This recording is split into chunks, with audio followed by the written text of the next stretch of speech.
शक्तियों से सजी, ज्ञान रत्नों में धनी, मुस्कुराती छवि, ममता में धनी, बाबा समान फरिश्ता बनी प्यारी दादी रतन मोहिनी। ओम शांति। ओम शांति। ओम शांति।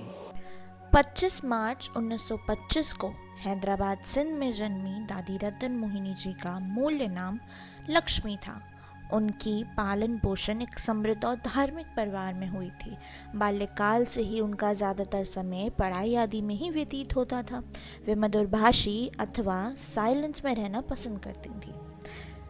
वे बहुत ही अच्छी छात्रा थीं। 13 वर्ष की आयु में ही वे परमात्मा के ज्ञान को धारण कर परमात्मा की लाडली और प्यारी बन गई थी। 14 वर्ष की गहन तपस्या के बाद जब ओम मंडली कराची से भारत स्थानांतरित हुई, तब दादी जी की सेवा की शुरुआत हुई। पहले दादी का लौकिक परिवार ओम मंडली में उनका जाना बिल्कुल पसंद नहीं करता था, परंतु परमात्मा के आदि रत्न को कोई कैसे रोक सकता था। कहते हैं ना, जो भगवान पर खुद को बलिहार जाते हैं उनके लिए तो भगवान भी बंधाईमान होता है। 1937 में परमात्मा शिव ने उनको दिव्य नाम दिया, रतन मोहिनी।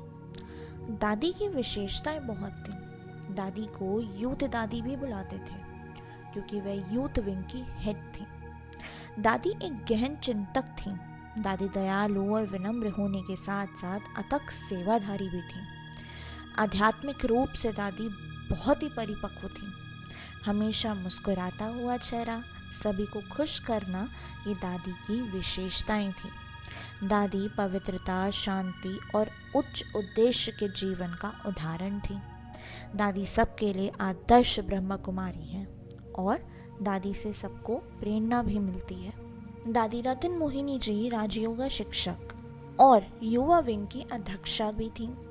दादी ब्रह्म कुमारीज की मुख्य प्रशासिका थीं। ब्रह्म कुमारीज मुख्यालय माउंट आबू में कार्मिक विभाग की निर्देशिका थीं। राजस्थान जोन में ब्रह्म कुमारी सेवा केंद्र के जोनल हेड थीं। भारत शिक्षक प्रशिक्षण टीचर्स ट्रेनिंग की निर्देशिका थीं।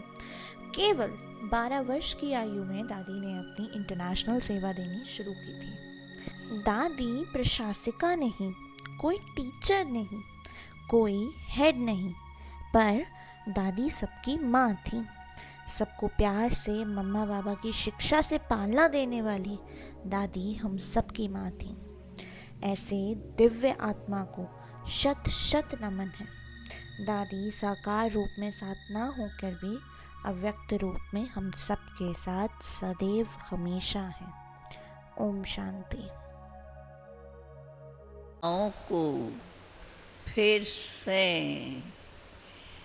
ऐसा ही सुख संपन्न, शांति संपन्न बनाकर शांति का राज स्थापन कराने के लिए बाबा ने हम सब बच्चों को निमित्त बनाया है। ऐसा आप लोग मानते हो? मानते हैं?